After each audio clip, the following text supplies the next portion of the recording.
на чий гроб там тъй грозно грачеш?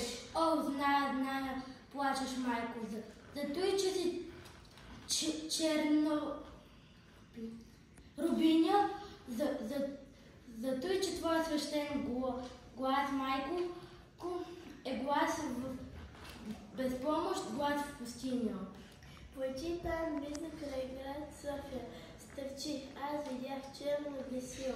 И твой един син, Българио, виси на него със страшна сила.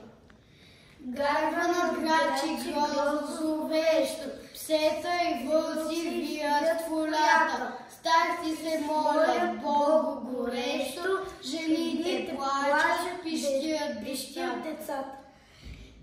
Зимата пее своята зла песен, вихрове гонят страни в полето, и студ, и мраз, и плач без надежда навяват на теб се скръб на сърцето.